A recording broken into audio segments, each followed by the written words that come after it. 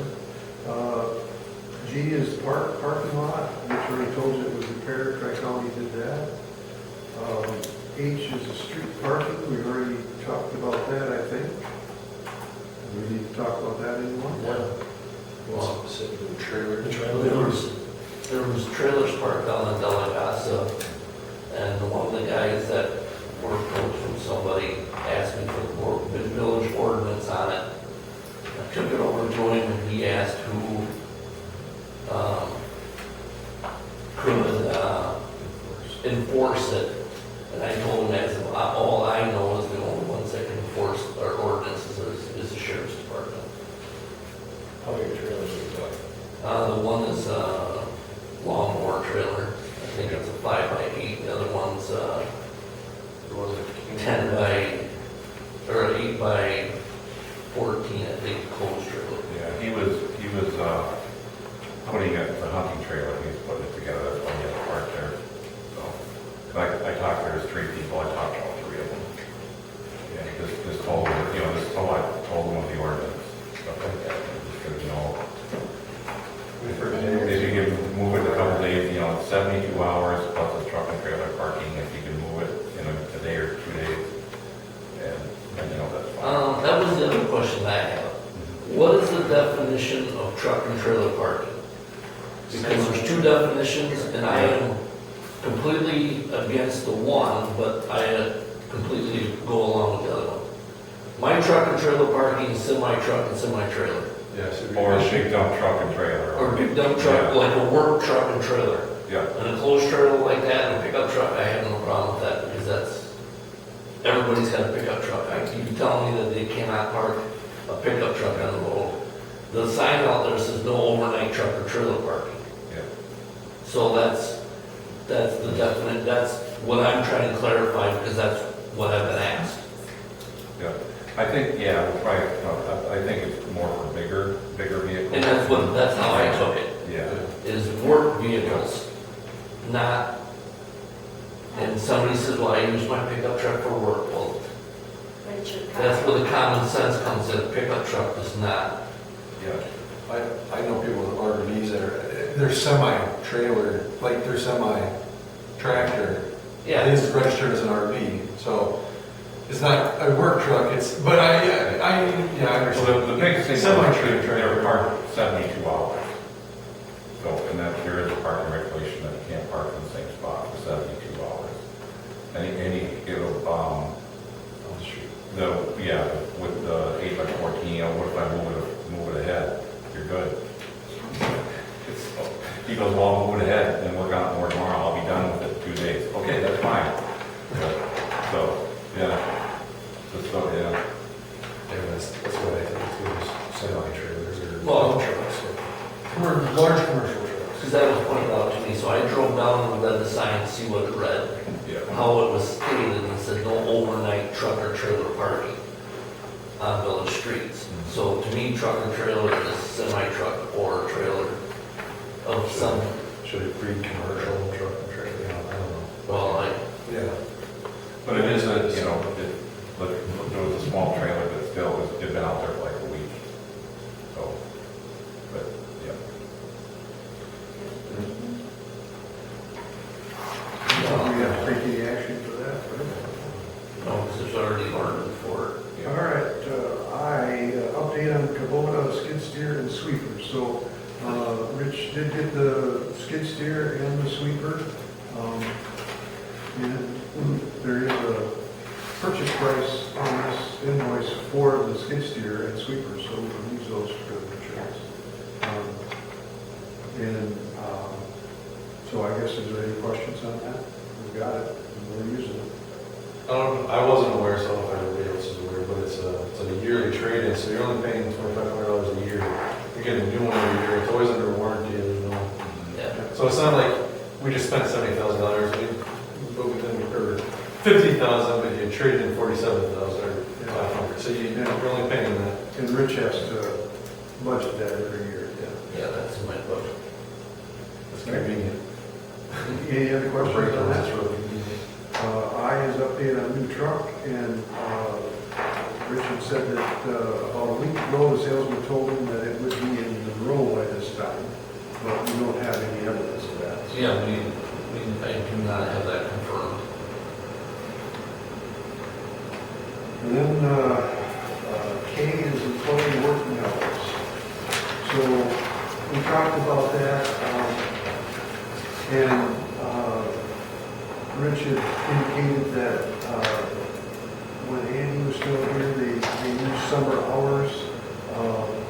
And I asked him what the summer hours were. He was talking about 4 9-hour days and 1 4-hour day, except for the person that's on call over the weekend would only work either 3 hours on Friday or 1 less hour on one of the other days to make up for being on call over the weekend.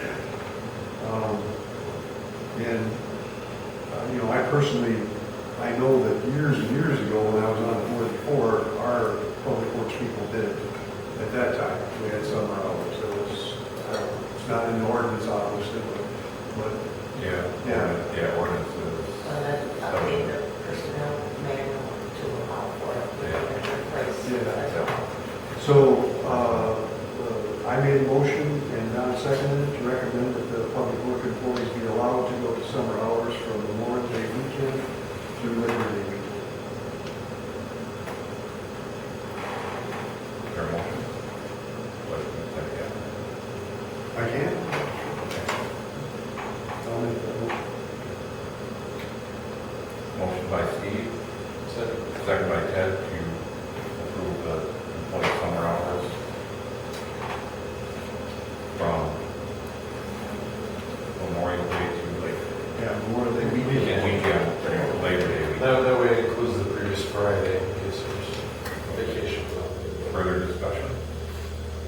I guess, not that I want to create more work, but shouldn't that be a decision made by the personnel committee who oversees personnel? Could be. So, I'm just asking.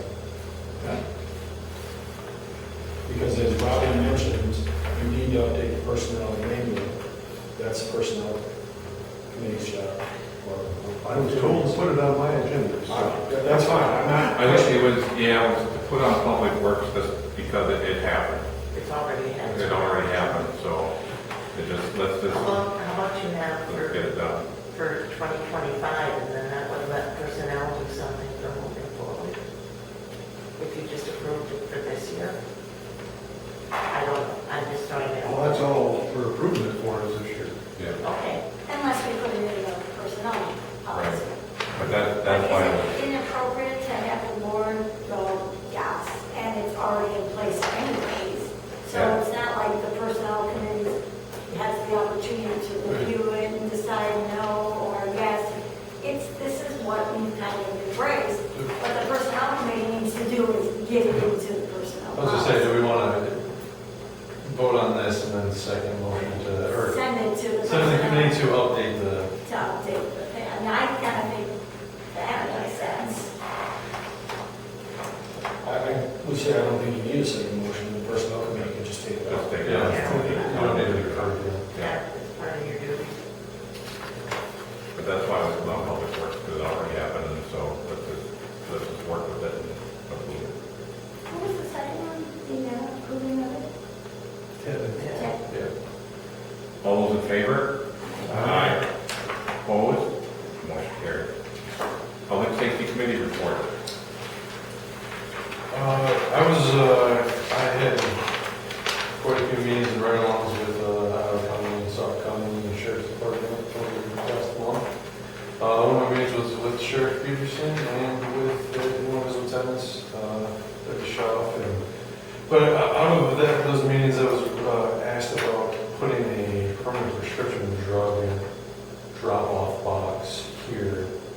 And the conversation, and what I had in the email was by the vending machine, as just what was suggested. Nothing has been looked at, as far as details or anything. We weren't, in the committee, we weren't happy with it's wall mounted. There's not really a really good way to, because it's all siding out here and windows, and there's not a really good way, and it's not, inside secured. And would we want it in here with just the clerk and have, so we did, we just put that off the side, but I just wanted to update everybody that we don't have anything to, I'm gonna ask, email Sheriff Peterson on any other recommendations or any other, because in the past, they've always had to have an officer on site when, because Spring Green has one that's at the police station, Howard County has one that's at the sheriff's office, inside, so it's not accessible 24 hours, and it's in police presence. So, I was gonna just reach out to them and see if there's any other details and, Any other anything like that. suggestions? Yeah, they have them, they have a dozen of them, they were, part of a grant or whatever, and they're trying to distribute them throughout the county. So that's nothing to do there, just want to give everybody an update. EMS and fire agreements, I've had a couple revisions myself. Being on the fire board, I got the minutes and everything that was suggested during their meetings, because it's between the two municipalities, but it's concerning the fire board. And how, so the changes they wanted, I put in there, and we went through it, Steve went through it. It's not like anybody was here to look at it, and I've retyped it up. I've got a copy again to Karen, because she's been taking all the minutes, and a bunch of the items actually concern what she's doing, and the hurdles of, it says you have to do it on this date, but it's not possible until this date. Just the fine details, stuff like that. It's nothing groundbreaking. So I've got actually now a second revision of things to her. I'm going to meet with her and get on the agenda for the fire board meeting next Thursday, 6:30 at the fire station, to discuss it there, see if anybody else has got any suggestions or anything like that. So I will then get to the township board. Again, I'm just going around and being a point person. Anybody else that wants to be at any of those meetings or wants to see a copy right now, I have a copy right here. And I'm just going around and seeing how it actually wants to read, because it was kind of, the feeling I get from everybody else, it was forced upon the fire board. The way it was written is the way they were taking it. So I will, as I go around and get everybody's suggestions and write everything up, it will come back to us next month. As long as I can get to the township before, I don't know when the meeting is for sure. Night before. Night before. So hopefully I can, I'm gonna try to get to everybody the week before, so they have time to look at it before the meeting. Can I ask you a question? Yeah. Because I just want to make sure that we are handling this kind of revisiting of the agreement and recommending changes, that it's being done, I feel like it needs to be done through the municipalities. It's, if I'm not mistaken, it's the town and the village that determine that agreement. And I'm not saying that I am excluding the fire board, not at all, but I'm concerned. I guess I'm loving that you are doing great negotiating and working with, but are you doing that outside of what we all should be at the table throwing our ideas out? I just want to make sure that we're following the proper protocol for it, and you may be following the protocol for it. I don't know. And everything in the agreement. Last year when we were going to negotiate this, that has never happened. And so I just am sensitive to, are we negotiating this? Right now, my plan is, like, any suggestions, please, go to each meeting as they happen this month, bring it back here. Once we all looked at it, nobody's got any issues with it, both municipalities send it to their attorney to have a final look. Instead of having the attorney walk it around to everybody, back and forth, I will handle the back and forth and try to get it as close as possible, unless there's any disagreement. Some little detail, but right now it's all pretty, just fine little details. It's nothing groundbreaking, like, we want to remove this whole thing or completely change it. then if we can have both boards get together and approve. Yeah, so I'm doing all the preliminary running around and getting all the info, and as I edit it, the existing stuff is there with the line straight through the wording, with the new wording right after it. So it's all in, living document. It's got all the edits and everything, And, so. and your document that you are working with and building upon says draft on each page, because it is truly a draft effort, and I don't want it to Yeah, get watermark. misconstrued. Just again, let's You don't want it to do get out, this properly. I will do that, I will put a header on that to make sure it says But if you draft. watermark it, It does not, so. watermark it is good too. Okay. Oh, yeah, right across the, And his where labor you're, office at that down. and Ted, where you're saying, it's just a little, it's nothing monumental, the first thing that comes to mind to me is the setup of president, treasurer, and secretary, and you were just referring to that Karen's doing all this work, which is the The secretary's secretary's duty. posi- So is that a little nothing, or is that a little bigger than? What we have right now, it is kind of a medium issue, yes, it's not a little thing. What I have it as it's worded right now is like the things that the secretary needs to provide and stuff, it says secretary or their designee. Instead of creating a whole nother position of operations manager or, whatever, firework clerk, whatever is that position, instead of creating a whole position, the wording as it is states right now, but it hasn't come back to everybody to have their suggestions, or to the attorney. So this is just first or second, just quick revisions. It just says secretary or the designee. For those things like bringing up the call log and stuff like that, to, present to the clerks, it says secretary or their designee. Because Karen is doing a lot of that right now. And I'm meeting with her next week to get this on the agenda and start doing some of that stuff, so. I think it's great, I just want to make sure that's. No, this is like the first round, and it's gonna take a few months. If the other board's gonna see it the day before your board, you probably don't want to wait for that to review it. You may want to review it right after the But, fire board meeting. I think keeping us both abreast all the way along, both municipalities, is probably not a bad idea, but. Yeah, that's why I wanted it on this meeting tonight, and I have a copy, and I can make a copy for anybody, but it doesn't say draft, but I could probably do it right now before we leave, A but. bunch of copies of those in draft. Yeah. Yeah, and there was, everybody already had a bunch of copies of the original, and It's gonna be a process, we just need to be patient. yeah, I just wanted to get feedback, I'll update everybody if anybody's any feedback, anything, let me know if you wanna look at it, I can get you a copy. I'm not being negative, I'm so glad that it's being reviewed.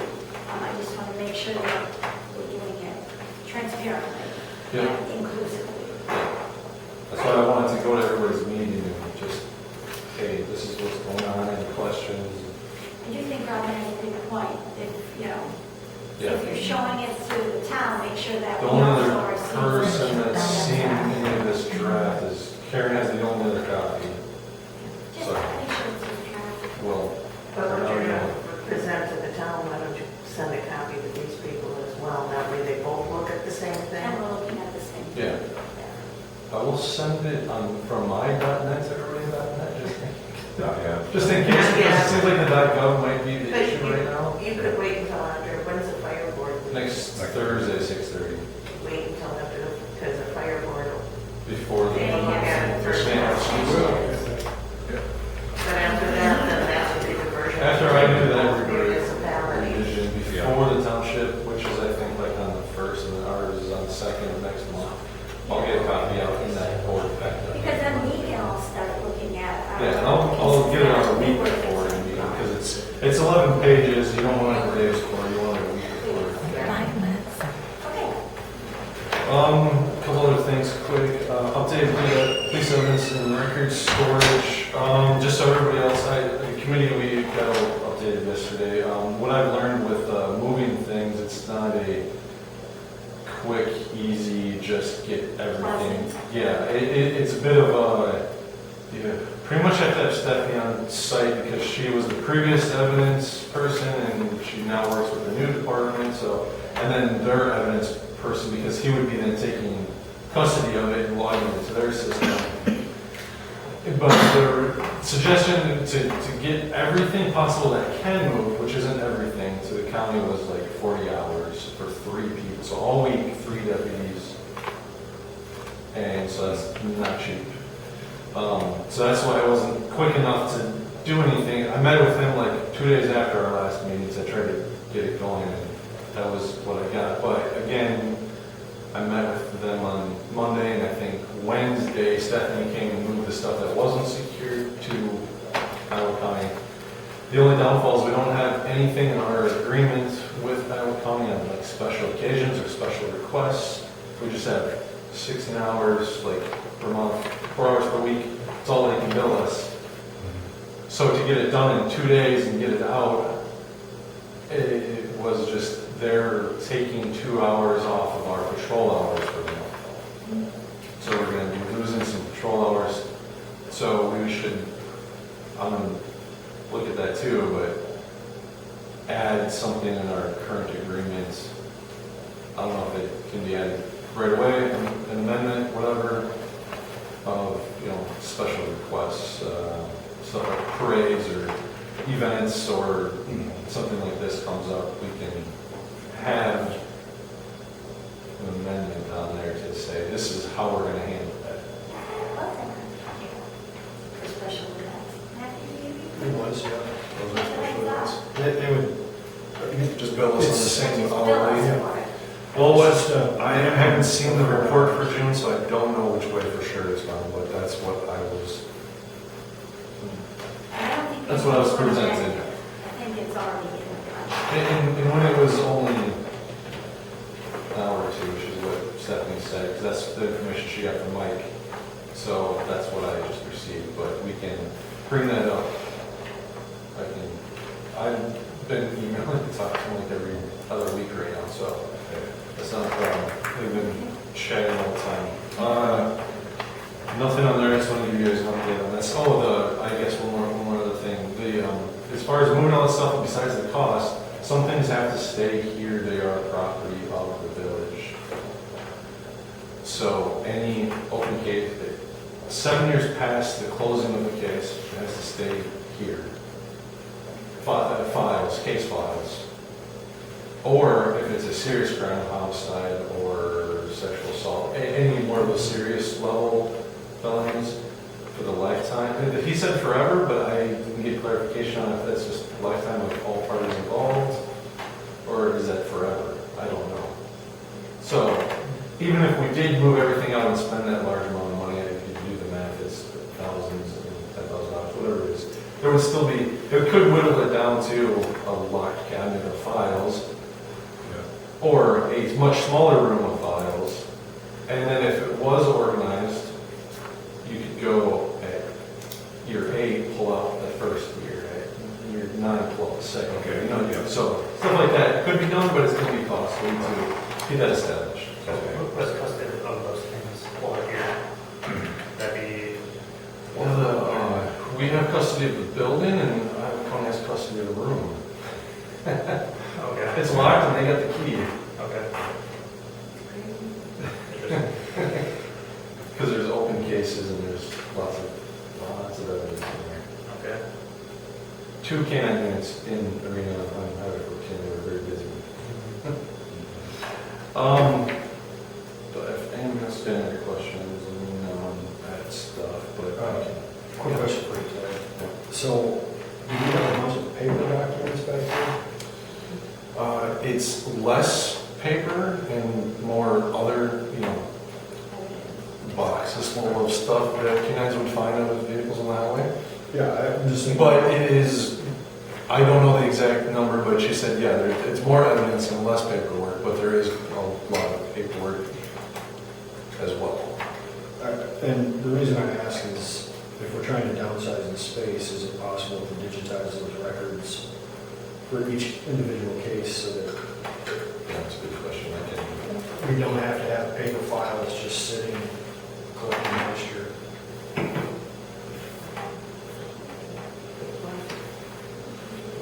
And I think until everything is like finalized and how we want it to be, pretty much we have to have a deputy.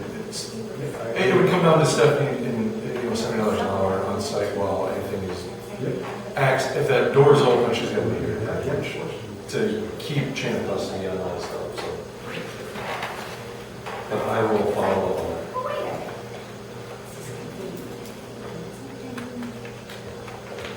I didn't print that, I thought I had it printed out.